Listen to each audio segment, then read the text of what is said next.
So 1349's latest offering, The Wolf and the King, it's finally out. And, that first listen, it might give you one idea. Maybe not quite the all-out sonic war some expected. Or maybe just more 1349. Yeah, it's interesting, isn't it? Because that first impression, it kind of hides some of the layers, the nuances you pick up when you start digging into how they got here. I mean, 1349, they're veterans, right? Norwegian black metal scene staples. Exactly. And that's really what we want to do in this deep dive.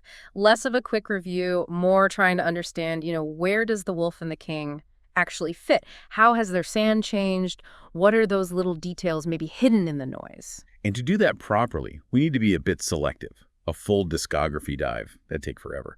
Our source material really points us towards the most relevant comparisons, like those really early, almost classic albums, Hellfire, Beyond the Apocalypse, Liberation, that raw sound. Right. The source suggests they aren't really going back to that. No. And we probably also need to set aside their, let's call it their industrial era, Demon War, and especially Revelations of the Black Flame, which was pretty experimental. Yeah, those were definitely different paths.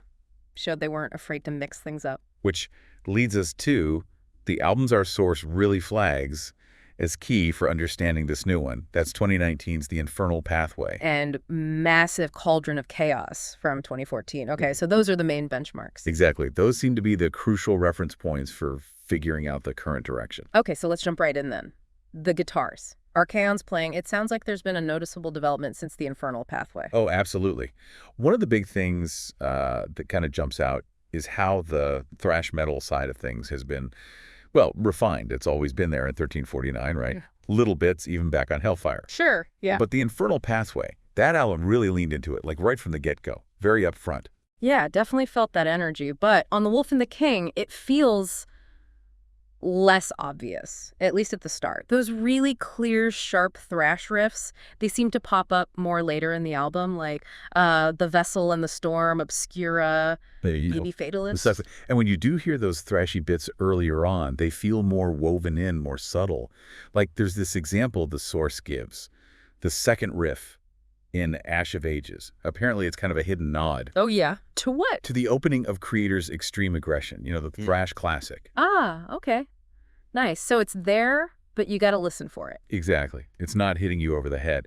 And this dialing back, especially early on, it feels like maybe a conscious choice to let the black metal elements breathe more. Okay, this is where it gets really interesting for me. Archaon's focus seems to be more on, well, crafting black metal riffs that are original but still feel rooted in that classic sound. That's a really good way to put it. The start of The God Devourer is apparently a prime example.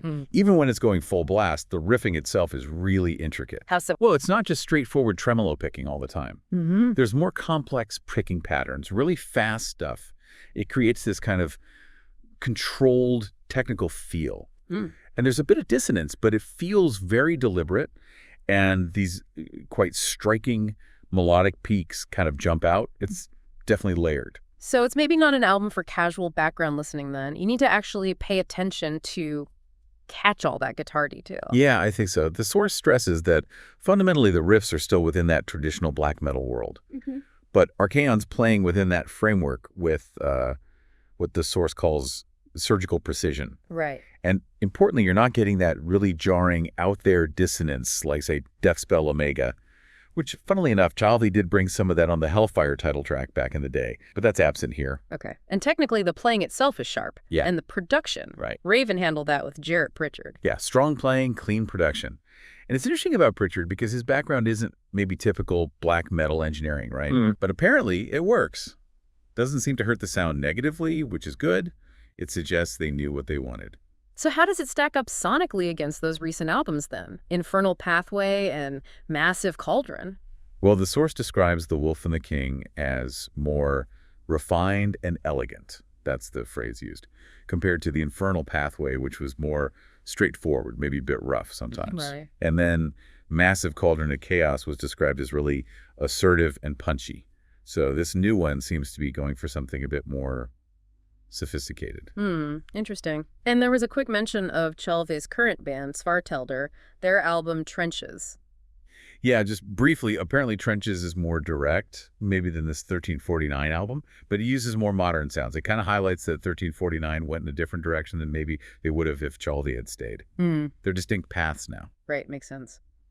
Okay, let's shift gears slightly. Palm muting. That specific guitar technique sounds like it's still a big part of the picture. Yeah, definitely. Even though that really overt thrash feel is pulled back a bit, the palm muting is still very present, maybe even more so in places. And how does that work with these newer, more complex riffs you were talking about? That's what's kind of cool, actually. The source describes it as creating this contrast. The palm muting acts like this percussive break. It sort of breaks the line of the riff for a second, then it all snaps back together. Adds a really interesting texture. It's not just constant chugging, then. There are specific riffs built around it. Exactly. Like there's a slower, heavier palm-muted riff in Shadow Point that gets mentioned, and then a faster one in Inferior Pathways. After that opening bit that sounds a bit like Immortal, there's this fast palm-muted riff with a chord just hanging over it. Ah, Immortal.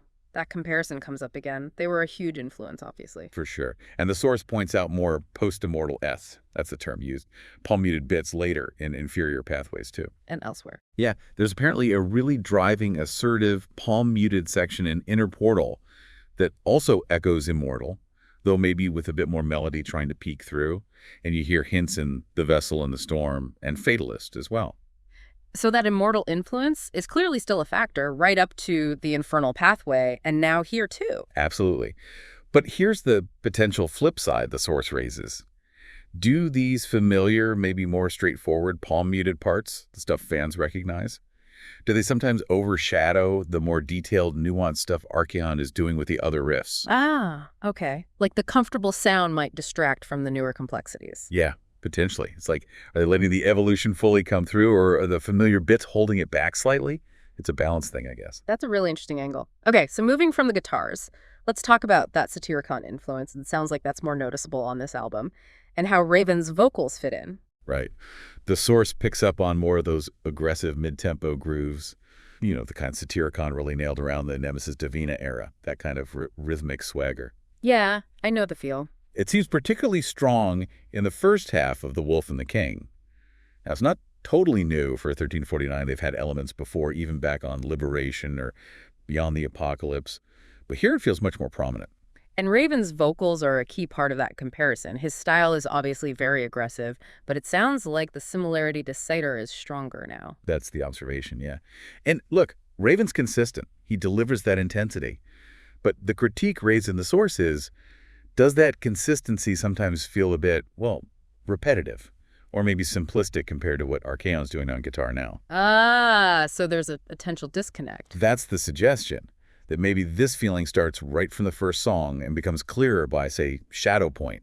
The guitars are doing these intricate things and the vocals are maybe more straightforwardly aggressive. And there was something about shouting the song titles, like a chorus. Yeah, specifically mentioning Shadow Point, where Raven apparently shouts the title quite prominently, almost like a traditional chorus, which, you know, arguably pushes those moments towards a more conventional song structure. But not always. No, Inner Portal is mentioned as an exception, where the title appears, but maybe more woven into the lyrics, less like a big shout-along moment. So the overall feeling described is sometimes the vocals might cover up the guitar detail a bit. Yeah, the source mentions this feeling of wanting to almost turn the vocals down slightly in the mix sometimes, just to fully appreciate what the guitars are doing underneath. Interesting. A contrast to the Infernal Pathway, where maybe vocals and guitars felt more on the same page, message-wise. That seems to be the perception, yeah.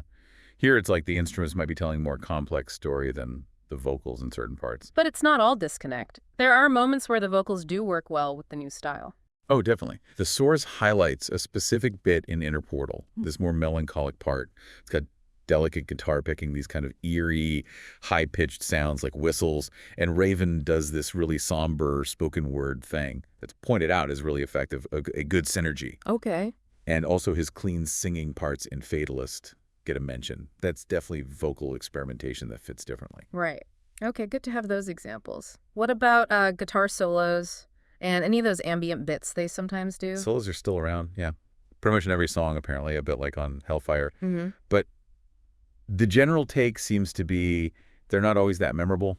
Sometimes maybe a bit chaotic sounding, Any standouts? Well, there's one exception mentioned. The solo in the second half of Inferior Pathways.